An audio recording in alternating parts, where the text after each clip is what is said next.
अस्सलाम वालेकुम मोअज़्ज़िज़ तलबा व तालिबात। मेरा नाम सैयद कमर अब्बास है।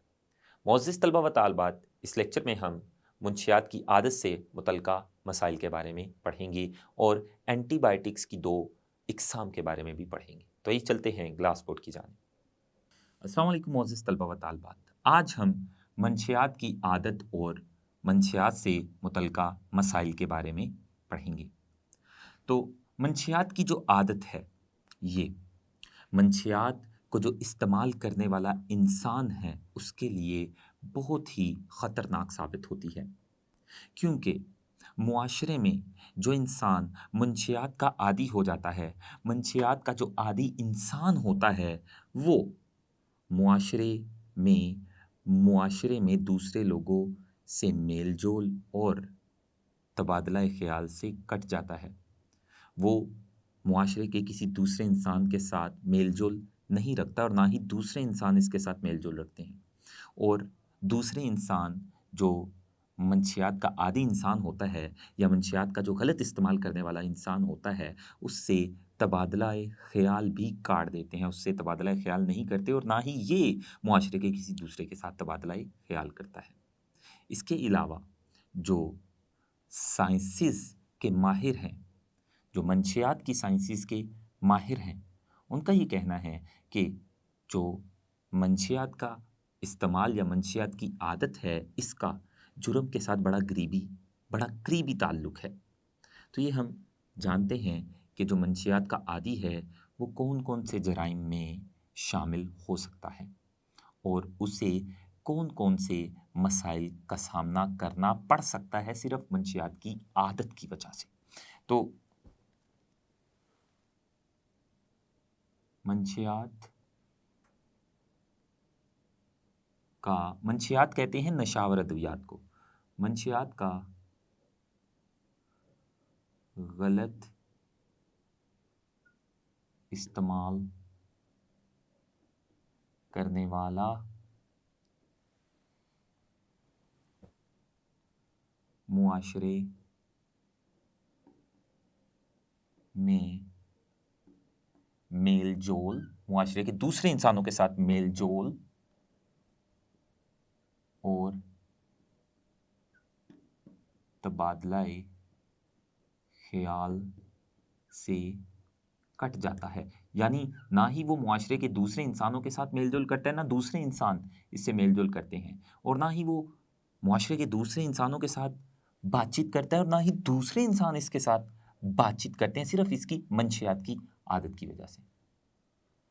और जो माहिरीन हैं, मंशियात की साइंसेज़ के जो माहिरीन हैं, उनका ये कहना है कि मंशियात की आदत और जुर्म में बड़ा गहरा ताल्लुक है। मंशियात की आदत और जुर्म में बड़ा करीबी ताल्लुक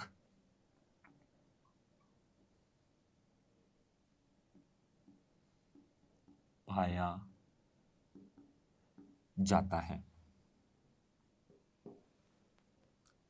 और ये बात भी याद रखिएगा, जो मंशियात का आदी होता है, वो तो मुख्तलिफ़ किस्म के जराइम करता है और वो तो पुलिस से गिरफ़्तारी के ज़मरे में आता है, लेकिन मंशियात का महज़ जो नारकोटिक ड्रग है, उनका महज़ अपने पास रखना भी कानून शिकनी कहलाता है, कानून शिकनी के ज़मरे में आता है। और ये याद रखिएगा कि पाकिस्तान में बहुत सी जेलें ऐसी भी हैं, बहुत से हवालात ऐसे भी हैं, जो ऐसे लोग रखती हैं, जिनमें ऐसे लोग पाए जाते हैं, जिनका जुर्म महज़ नारकोटिक ड्रग को अपने पास रखना था। हालाँकि वो उस नारकोटिक ड्रग के आदी नहीं थे, वो उसको इस्तेमाल नहीं करते थे, सिर्फ़ उनका जुर्म ये था कि उन्होंने नारकोटिक ड्रग को अपने पास रखा है और ऐसे लोग भी पाकिस्तान की जेलों और हवालात में मौजूद है। ना सिर्फ़ पाकिस्तान की, बल्कि पूरी दुनिया की जेलों और हवालात में ऐसे लोग भी मौजूद हैं, जिनका जुर्म सिर्फ़ ये है कि उन्होंने नारकोटिक ड्रग को महज़ अपने पास रखा है। तो नारकोटिक ड्रग को चाहे आप इस्तेमाल करें या ना करें, मगर इनको अपने पास रखना भी बहुत बड़ा जुर्म है। कानून शिकनी के ज़मरे में आता है और पुलिस ऐसे इंसान को गिरफ्तार कर सकती है। तो चूंकि मंशियात की आदत और जुर्म में बड़ा करीबी ताल्लुक पाया जाता है, वो इसलिए क्योंकि नारकोटिक ड्रग लेने का जो अंदरूनी जबर होता है वो हर नशाबाज को कानून शिकन बना देता है और मुजरिम बना देता है। क्योंकि जब वो नारकोटिक ड्रग इस्तेमाल करता है और लोगों को पता चल जाता है कि ये नशावर दवा यानी नारकोटिक ड्रग इस्तेमाल करता है, तो लोग उससे अपना मेलजोल ख़त्म कर देते हैं और उसको पैसे या रुपए वगैरह देना बंद कर देते हैं और वो खुद भी काम नहीं कर पाता अपनी मंशियात की आदत की वजह से। लेकिन मंशियात की आदत अब उसके लिए छोड़ना बहुत मुश्किल है, लेकिन लोगों ने, उसके घर वालों ने उसके साथ मेलजोल छोड़ दिया। अगर घर वालों ने मेलजोल रखा भी उसके साथ, लेकिन वो उसे रुपए या पैसे नहीं देंगे, तो अब जो नारकोटिक ड्रग का अंदरूनी जबर, नारकोटिक ड्रग लेने का जो अंदरूनी जबर है, उसे मजबूर करेगा कानून शिकनी और जुर्म करने पर। जब उसे कहीं से पैसे नहीं मिलेंगे उसकी इस आदत की वजह से, तो अब वो मुख्तलिफ किस्म के जराइम हासिल करेगा ताकि पैसे हासिल करके अपनी मंशियात या नारकोटिक ड्रग कहीं से खरीद सके। इसलिए वो डाका जनी करेगा, नकब जनी करेगा, उठाई गेरी करेगा, दुकानों से चीज़ें उठाकर भाग जाएगा, पैसे उठाकर भाग जाएगा, या फिर धोखाधड़ी करेगा, लोगों को धोखा देकर उनसे पैसे हथिया लेगा। तो ये जराइम का वो मुर्तकिब होगा सिर्फ मंशियात की आदत की वजह से।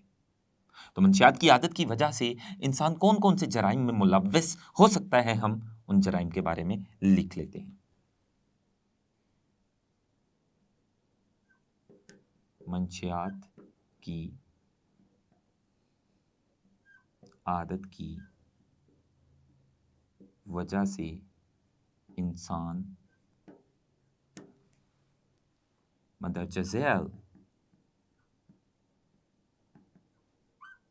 जराइम का मुर्तकिब हो सकता है। कौन से जराइम? उनमें से सबसे पहला है डाका जनी। वो डाका मारेगा ताकि पैसे हासिल करें और उन पैसों से अपने नारकोटिक खरीदे।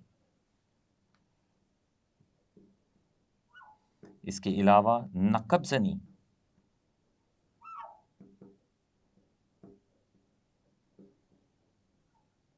इसके अलावा नकब जनी का मतलब है लोगों को लूटना। वो लोगों को लूटेगा ताकि उनसे पैसे ले सके रास्तों में से। नकब जनी। इसके अलावा उठाई घेरी। उठाई घेरी मतलब दुकानों से चीजें उठाकर भाग जाएगा, क्योंकि ऐसे लोगों को, जो दूसरे लोग होते हैं, ऐसे लोगों को पैसे नहीं देते और बाज़ दफ़ा इन्हें भूख लगी होती है और लोगों को ऐसा लगता है कि ये लोग पैसे सिर्फ इसलिए मांग रहे हैं क्योंकि ये नशा खरीद कर लाएं। लेकिन उन बेचारों को भूख लगी होती है, तो जब उन्हें पैसे नहीं मिलते तो वो दुकानों से खाने पीने की चीज़ें उठाकर भाग कर खा लेते हैं। तो उठाईगिरी भी करते हैं और फिर साथ ये धोखा दही भी करते हैं, धोखा भी देते हैं। तो ये सारे जराइम हैं जिनका एक मंशियात का आदी इंसान मुर्तकिब हो सकता है।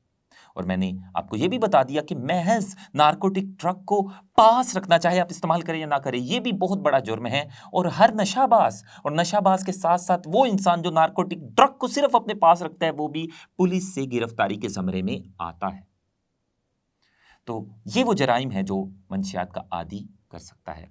इसके साथ साथ मंशियात का जो आदी है वो सोशल स्टिग्मा का निशाना बन जाता है। सोशल स्टिग्मा क्या है ये भी हम जानते हैं।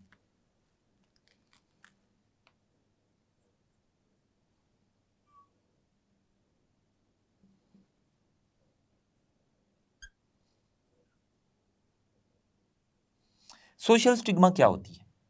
मंशियात का जो आदी होता है वो मुआशरे की नफरत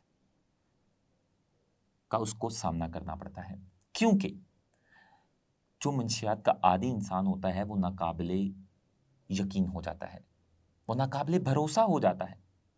तो वो अपने नाकाबिले भरोसा रवैयों की वजह से मुआशरे की नफरत का सामना करता है और उसके नाकाबिले भरोसा रवैयों की वजह से मुआशरे का उसे नफरत करना सोशल स्टिग्मा कहलाता है। और ये आपसे मुख्तसर सवाल के तौर पर बोर्ड में पूछा जा सकता है और ये बहुत अहम मुख्तसर सवाल है कि सोशल स्टिग्मा क्या है। तो सोशल स्टिग्मा क्या है, इसकी हम तारीफ लिख लेते हैं। ये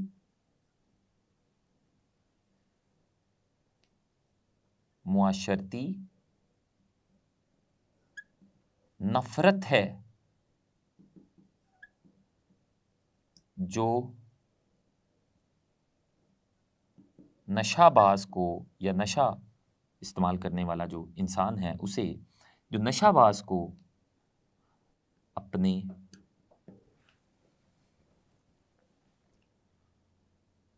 नाकाबिले भरोसा रवैयों की वजह से लाहक होती है। तो मुआशरे का नशाबाज के नाकाबिले भरोसा रवैयों की वजह से उसे नफरत करना सोशल स्टिग्मा कहलाता है। तो ये मंशियात की आदत से मुतल्लिका तमाम के तमाम हमने मसाइल पढ़े और जो नशाबाज है उसको इन तमाम मसाइल का सामना करना पड़ता है और वो कानून शिकन और मुजरिम बन जाता है सिर्फ अपनी नशे की आदत को पूरा करने के लिए। वो जो अंदरूनी जबर उसका होता है जो उसे बेचैन रखता है, जो उसे चैन में नहीं आने देता, अंदरूनी जबर नारकोटिक ट्रक लेने का उससे मुख्तलिफ किस्म के जराइम करवाता है। अब हम एंटीबायोटिक्स और वैक्सीन्स के बारे में पढ़ना शुरू करते हैं। आपका जो अगला टॉपिक है वो है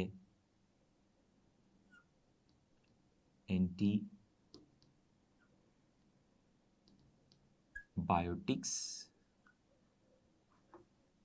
और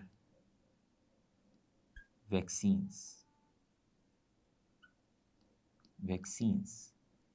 तो सबसे पहले हम एंटीबायोटिक्स के बारे में पढ़ना शुरू करते हैं।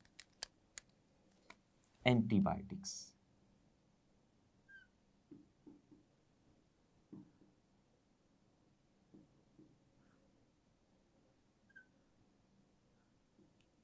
एंटीबायोटिक्स क्या है, इनके बारे में हम 12 गुज़िश्ता लेक्चर्स में पढ़ चुके हैं कि ये ऐसी अद्वियात हैं जो कि बैक्टीरिया को या तो रोक देती हैं, बैक्टीरिया की ग्रोथ को, बैक्टीरिया को तादाद में बढ़ने से रोक देती हैं, या फिर बैक्टीरिया को मुकम्मल तौर पर मार डालती हैं। ऐसी अद्वियात एंटीबायोटिक्स कहलाती हैं और ये अद्वियात माइक्रो ऑर्गेनिजम्स से ही हासिल की जाती हैं। आमतौर पर ये अद्वियात माइक्रो ऑर्गेनिज्म से हासिल की जाती है। और ये भी याद रखिएगा कि आज की जदीद तिब में जो सबसे ज्यादा इस्तेमाल होने वाली अद्वियात है वो भी एंटीबायोटिक्स हैं। और एंटीबायोटिक्स को बैक्टीरियल इन्फेक्शन या बैक्टीरिया की वजह से होने वाली बीमारियों के इलाज में इस्तेमाल किया जाता है। तो एंटीबायोटिक्स क्या है, इनकी जो तारीफ है हम गुज़िश्ता लेक्चर्स में 12 लिख चुके हैं। अब आप सिर्फ इतना जान लें कि जो एंटीबायोटिक्स हैं ये जदीद तिब में सबसे ज्यादा इस्तेमाल होने वाली अद्वियात हैं। और ये एंटीबायोटिक्स ऐसी अद्वियात हैं जो बैक्टीरिया को या तो मार डालेंगी या उसकी ग्रोथ को रोक देंगी। और ये जदीद तिब में सबसे ज्यादा, आज की जदीद तिब में सबसे ज्यादा इस्तेमाल होने वाली अद्वियात हैं। इनकी दो इकसाम के बारे में पढ़ते चलें। जो एंटीबायोटिक्स हैं इनके अमल की बुनियाद पर इनको दो बड़े ग्रुप्स में तकसीम किया जाता है। पहली किस्म जो है एंटीबायोटिक्स की वो है बैक्टीरिसाइडल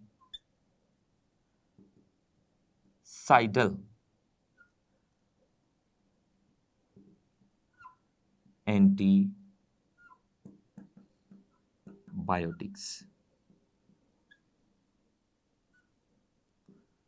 और जो दूसरी किस्म है एंटीबायोटिक्स की वो है बैक्टीरियोस्टैटिक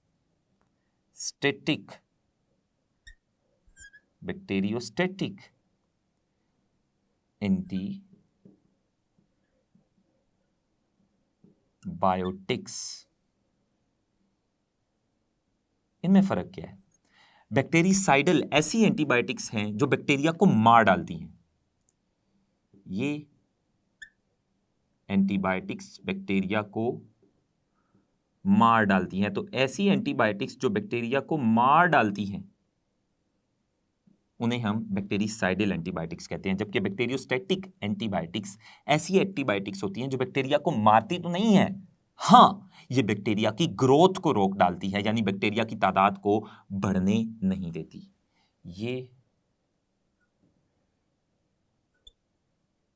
बैक्टीरिया की तादाद यानी ग्रोथ को रोक देती हैं। इंशाल्लाह आने वाले लेक्चर में हम एंटीबायोटिक्स की मजीद इकसाम पर रोशनी डालेंगे।